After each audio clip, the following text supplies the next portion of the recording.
Essula 13. Okwagala abooluganda kubeerengawo.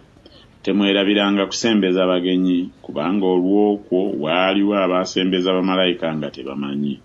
Mujjukirenga abasibe ng'abasibirwa awamu nabo, era n'abalaba ennaku, kubanga nammwe muli mu mubiri. Okufumbirigana kwa kitiibwa eri bonna n'ekitanda kirongoofu, kubanga abakaba n'abenzi Katonda alibasalira omusango.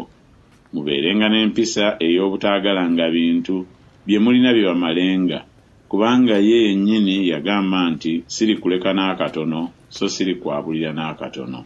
N'okwaŋŋanga ne twaŋŋanga okwogera nti Mukama ye mubeezi wange, siritya. Omuntu ali nkola ki?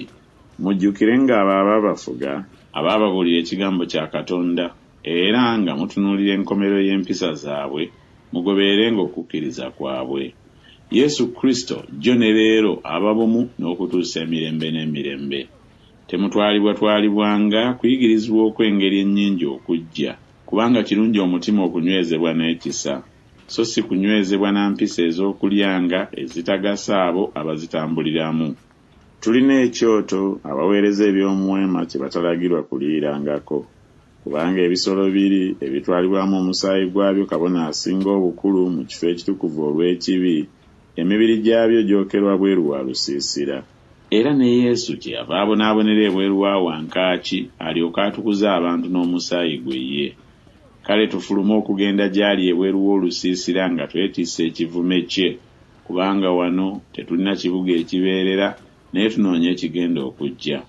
Kale mwoyo tuweereyo eri Katonda bulijjo ssaddaaka ey'ettendo, kye kibala eky'emimwa egyatula erinnya lye. Naye okukola obulungi n'okukkaanya temwerabiranga, kubanga ssaddaaka eziringa ezo zisanyusa nnyo Katonda. Muwulirenga abo ababafuga, mubagonderenga, kubanga abo batunula olw'obulamu bwammwe, ng'abaliboza bwe baakola, balyoke bakolenga bwe batyo n'essanyu, so si na kusinda, kubanga ekyo tekyandibagasizza mmwe. Mutusabirenga, kubanga tumanyidde ddala nga tulina omwoyo omulungi, nga twagala okubanga n'empisa ennungi mu byonna.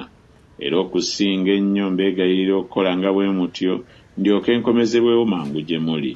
Naye Katonda ow'emirembe eyakomyawo okuva mu bafu omusumba w'endiga omukulu olw'omusaayi ogw'endagaano ey'olubeerera, ye Mukama waffe Yesu, abatuukirize mu buli kigambo kirungi okukola nga by'ayagala, ng'akolera mu ffe ekisimbibwa mu maaso ge ku bwa Yesu Kristo, aweebwenga ekitiibwa emirembe n'emirembe.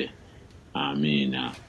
Naye mbabuulirira abooluganda, mugumiikirizenga ekigambo eky'okubuulirira, kubanga mbawandiikidde mu bigambo bitono. Mumanye nga muganda waffe Timoseewo yateebwa. Bw'alijja amangu ndibalabira wamu naye. Mulamuse bonna abafuga n'abatukuvu bonna.